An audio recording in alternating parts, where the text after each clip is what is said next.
This is not anything like I had in mind when I was thinking of the episode of CubTalks this week.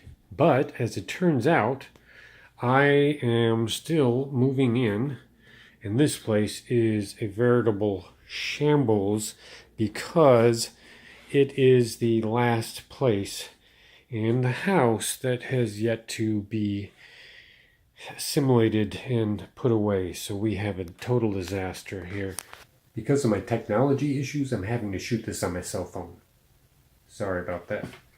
This may not be the best show, but it will be a show. I will call it a show. I don't care if it is. If you don't think it's a show, then guess what? Guess what you can do if you don't think it's a show? As you move through here, if you don't think it's a show, boom. Warning, bullshit alert.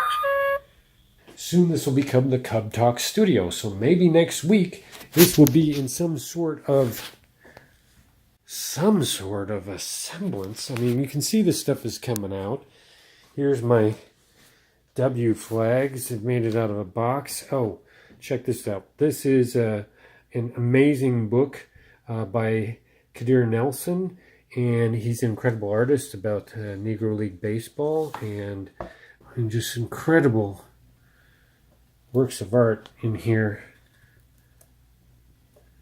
This guy's a master.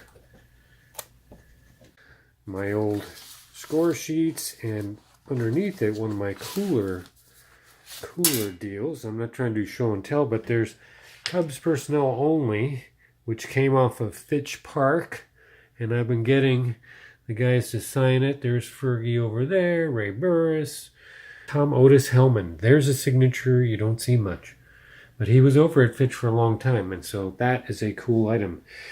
My microphone, etc., that we'll be using. Huge series this weekend against the Cardinals at Wrigley. Yeah, first and second place teams matching up. Oh yeah, there's a cool hat that has a great year. And of course, Eddie's a huge Cubs fan, so this is a beauty. Fergie, the signed green St. Paddy's Day hat. And this bottle of wine was given to me by my friend Peter from Sweden. And he gave me that when he was over here for spring training in 2016. And we drank it that year before, of course, it all happened. Sheridan there. Great-great-great-great-granddad. Very similar. Nobody knew he was on the team, but he sure was. Bullshit detected. Take precaution. Fame is a fleeting, crazy thing. I was looking at this baseball book here. Pulled it off the edge of my bookshelf. Official guide, 1984. So this came out before the 1984 season. And it talked about different people amongst so many stats and things, but who of the baseball passed away the previous year. And it got me to thinking, why on earth some people end up getting huge amounts of fame and others don't? What I'm talking about is Harry Carey, who I think is, a wonderful man and a great friend of mine. He was. And,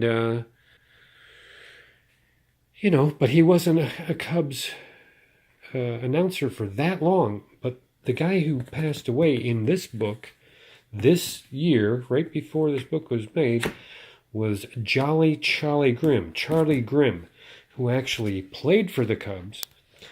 He managed the Cubs. He played for them several different times and for long periods. He held records for the Cubs. He then became, here's something you don't see too often.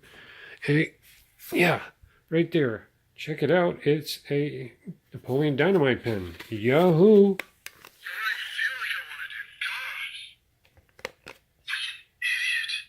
Yeah, everybody needs one of those. I think that was one of those white elephant Christmas gifts. But anyhow, so Jolly Charlie then went on to manage, like I say, I think he was the manager in 45 when they went to the World Series. We'll have to check the facts on that. After that, he went on to be a broadcaster for the Cubs. And he went on to manage other teams, and he was 20 more years at a late age for the Cubs. He played instruments. He had like a kind of a vaudeville show almost that he did in the off season. And here this guy who basically, retired from the Cubs in like the 70s sometime, I'm guessing. I have to look that up exactly. That was bullshit. He's like barely even registers on the Cubs, and yet Harry Carey has a statue. So Harry announces, a few years for the Cubs, a fair amount, but not, absorbed, nothing like Jack. And boom, Harry's got a statue outside of Wrigley. Jolly Jolly? I think not. Why? The fame of the television and the cable. It's all about timing.